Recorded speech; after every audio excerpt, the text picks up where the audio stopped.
হ্যাঁ গাইস, আসসালামু আলাইকুম ওয়া রাহমাতুল্লাহি ওয়া বারাকাতুহু।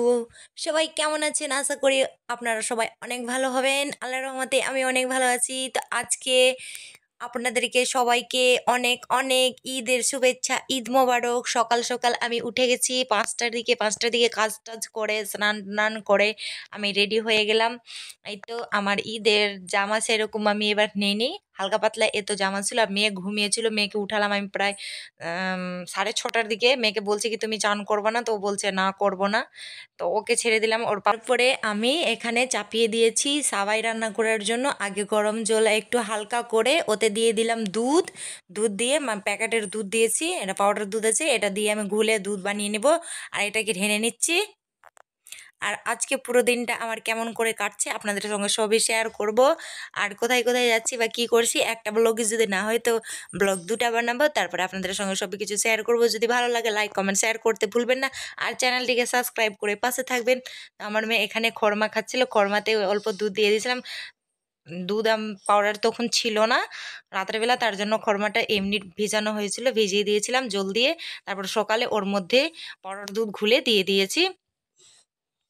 তারপরে ওটা দুধ দিয়েই আমি সবাই এখানে রান্না করে নেবো। মেয়ে খুব দুষ্টুমি করেছিল, মেয়ে খেলো, দেখতেই পেলেন। তো যেমন তেমন করে মানে আলহামদুলিল্লাহ অনেক ভালো দিনটা গেল।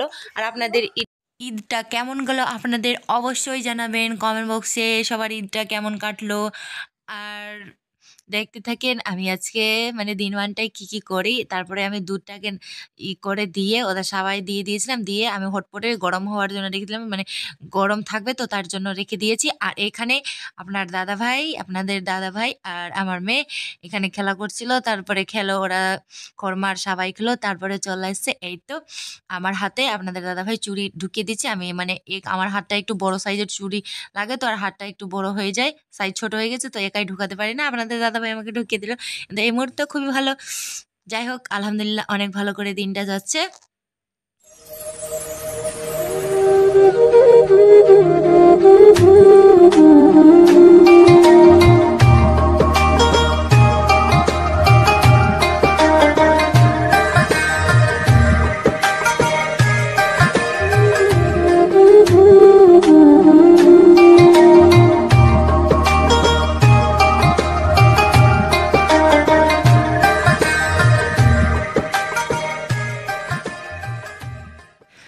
তারপর এখানে আপনাদের দাদাভাই হয়ে গেছে রেডি ঈদগাহ যাওয়ার জন্য। ঈদগাহতে যাবে তার জন্য রেডি হয়ে গেছি। ওর আমি পাঞ্জাবির বোটামগুলো লাগিয়ে দিলাম, আর ওই সিঁড়িটা একটু ভালো করে দিলাম। আর প্রত্যেক দিন আমি করি না, আজকে শখ করে দিলাম যে আজকে ঈদের দিন আছে, তো তাই জন্য করে দিচ্ছি।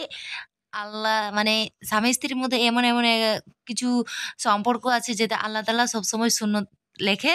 তার জন্য কিছু ভালোবাসা মানুষকে দেওয়া নেওয়া করাটাই অনেক ভালো। তো যাই হোক চলে গেছে সে ঈদগাহতে। আর এখন বাড়ি আছে আমার মেয়েকে রেডি করে। আমার মেয়ের জিনিসগুলো এখানে আমি করছি। আর মেয়ে চান করতে চাইছিল না, খুব জোরদস্তি চান করিয়েছি। তো মেয়েকে চান করানোর পরে এখানে মেয়েকে আমি রেডি করে নিচ্ছি।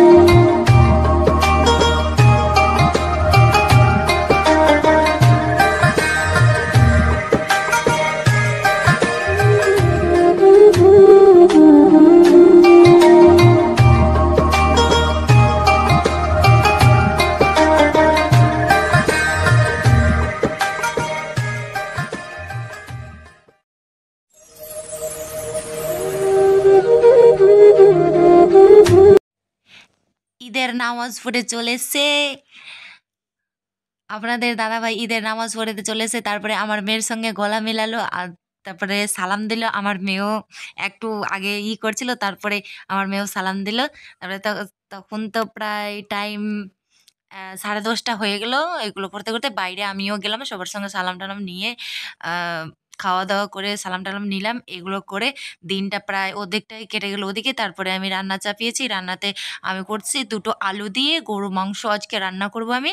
তো রান্না বান্না আমার শেষ হয়ে যাচ্ছে, ভালো করে আমি দেখাতে পারলাম না কে জন্য কিছু কাজের জন্য স্কিপ হয়ে গেছে। তো আমার রান্না করেছি আমি মাংস আর পোলাও করেছি, আর কিচ্ছু করিনি, বাস এইটুকু। তারপরে এই যে আমাদের ঈদগাহ, ইটা আগের ব্লগে তো ভালো করে ঈদগাহটা দেখানো হয়েছে। তো এইখান থেকে আমার ব্লগটা এখন শেষ করতে, আর নেক্সট ব্লগটা পার্ট 2 আসবে।